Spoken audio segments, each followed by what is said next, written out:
के सम्राट अखंड भारत के निर्माता थे। उनकी जाति के साथ भी इस देश के अंदर मनवादियों ने जातिवाद किया और ज्योतिबा फुले साहब को जो 11 अप्रैल को जिनकी जयंती मनाई जाती है उनके साथ भी छुआछूत किया था, उनको भी पढ़ने नहीं दिया। तो जो ओबीसी वर्ग के लोग सोचते हैं कि सिर्फ दलितों के साथ जातिवाद होता है, मैं कहता हूं लोधी के साथ भी होता है, गुर्जर के साथ भी होता है, जाटों के साथ भी होता है, साहू के साथ भी होता है। क्यों होता है कि नहीं होता? अभी कुर्मी समाज की एक महिला थी कथावाचक, सभी लोग रिकॉर्ड करना चाहिए। अभी कुर्मी समाज की एक कथावाचक महिला थी। आप सबको बताना चाहता हूं, हमारे पनागढ़ जबलपुर में एक कथा करने का काम कर रही थी और ब्राह्मण समाज के लोगों ने उनको कथा करने से रोक दिया था और उनके घर पर जाके उनके पिताजी को जाने क्या क्या बोला आप सब कुछ कर सकते हो, दान दे सकते हो, पंडाल लगा सकते हो, पैसा खर्च कर सकते हो, लेकिन कथा नहीं कर सकते। सब ये बीजेपी के राज में यही हो रहा है, जहां पर हिंदू एकता की बात हो रही है लेकिन दलित को घोड़ी पे नहीं चढ़ने दिया जा रहा है। ऐसा लग रहा है कि वो घोड़ी कहीं उनकी बहन लग रही होता है। हो रहा कि नहीं हो रहा?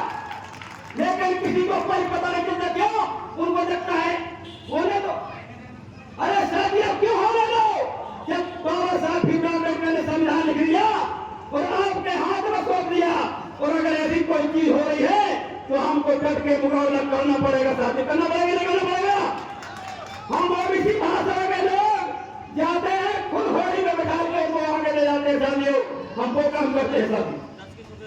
साथियों कई प्रकार की बातें हैं, मैं कहना चाहता हूं। दासी प्रथा क्या थी? मनवादियों ने क्यों बनाई दासी प्रथा? बताइए, जाति प्रथा क्यों बनाई? बताइए, संपत्ति रखने का अधिकार एसटी एससी ओबीसी को नहीं रहेगा, क्यों बना? बताइए। आज आप दिन रात हिंदू हिंदू हिंदू कर रहे हो, लेकिन वही हिंदू जो है, जो पिछड़ा वर्ग जिसको आप कहते हो, उसका 27% आरक्षण मध्य प्रदेश में लागू नहीं हो रहा है। आप बताइए कौन वोट कर रहा? कौन वोट कर रहा? बताइए। कोई मुस्लिम नहीं कर रहा, कोई क्रिश्चियन नहीं कर रहा, कोई जैन नहीं कर रहा, कोई एससी एसटी ओबीसी का कोई एससी नहीं कर रहा, कोई आदिवासी नहीं कर रहा। कौन कर रहे हैं? मनुवादी कर रहे हैं। वो लोग जो मंडल कमीशन जब लागू हो रहा था तो उसकी आड़ में कि मंडल कमीशन लागू ना हो और पिछड़ा वर्ग को पहले आ जाए, दूसरा आ जाए, इसलिए धर्म का एक बड़ा एजेंडा लेके आए और रावण के हाथ निकालने के साथ, ठीक है ना? लेकिन पिछड़ा वर्ग तो आप जानते भोला भाला है और ये लोग तो कह देते हैं आपका तो घुटनों में दिमाग है और सुन भी लेते हैं। पिछड़ा वर्ग क्या सुनते नहीं सुनते? उस समय उन्होंने क्या किया? उनको लगा कि बीपी सिंह अर्जुन सिंह कौन थे? सीधे थे कि नहीं? छत्री ठाकुर राजपूत थे, इन्हीं की समाज से आते थे और बीपी सिंह ने हमको 27% आरक्षण देने का काम किया था। जो हमारे लिए काम करेगा चाहे सवाल क्यों ना हो, हम उसको पूछेंगे।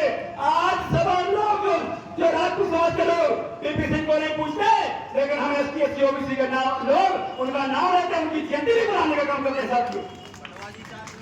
साथियों अर्जुन सिंह ने हमारे लिए शिक्षा का अधिकार दिया जो पिछड़ा वर्ग के लोग हैं, लेकिन पता होना चाहिए इसी देश के अंदर जो बीजेपी की सरकार चल रही है वो क्या कर रही? बताइए। जनगणना नहीं कर रही। कितने साल हो रहा है? 15 साल। कह रहे हम संविधान को मानते हैं, बीजेपी के लोग सब कहते हैं अरे संविधान को मानते हो तो जनगणना क्यों रोक के रखे? बताइए। इस समय कौन सा युद्ध चल रहा है? इस समय कौन सा कोविड चल रहा है? इस समय ऐसा क्या चल रहा है जिससे उन जाति जनगणना को रोक के रखे हो? साथ अगर जनगणना नहीं होगी तो कैसे पता चलेगा इस देश के अंदर कौन किस संख्या में है, किसको कितने अधिकार मिलना चाहिए? आप देखिए हर 10 वर्ष में हमारे एससी और एसटी की संख्या की गिनती होती थी, वो भी बंद करके रखे हैं क्योंकि उनको मालूम है कि अब अगर जनगणना होगी तो एससी के लोगों की भी संख्या बढ़ जाएगी, एसटी के लोगों की भी संख्या बढ़ जाएगी और जिस ओबीसी समाज की गिनती नहीं की गई, अंग्रेजों के समय में गिनती की गई थी 1931-32 आपसे मैं पूछना चाहता हूं, बताइए, हम शिक्षित नहीं थे, हम परिवार नियोजन नहीं जानते थे, और जो शिक्षित थे उन्होंने परिवार नियोजन किया, एक एक बच्चे करे, दो दो बच्चे करे। हमारे घरों में पिछड़ा वाले एसटी ओबीसी के लोगों में 4-4, 5-5 बच्चे हुए। तो बताइए, हमारी संख्या बढ़ेगी या कम होगी? बताइए, हम लगे बढ़ेगी कि नहीं बढ़ेगी? इसी डर के कारण ये मनुवादी सरकार, एनडीए आधारित सरकार जो नागपुर की प्रयोगशाला से चल रही है, ये हमारी जनगणना नहीं करा सकती, क्योंकि जनगणना होगी तो तुम्हारी जो बजट है वो बढ़ जाएगी, एससी के लोगों की बढ़ेगी, आदिवासी के लोगों की बढ़ेगी, और जनगणना हम करवा के रहेंगे।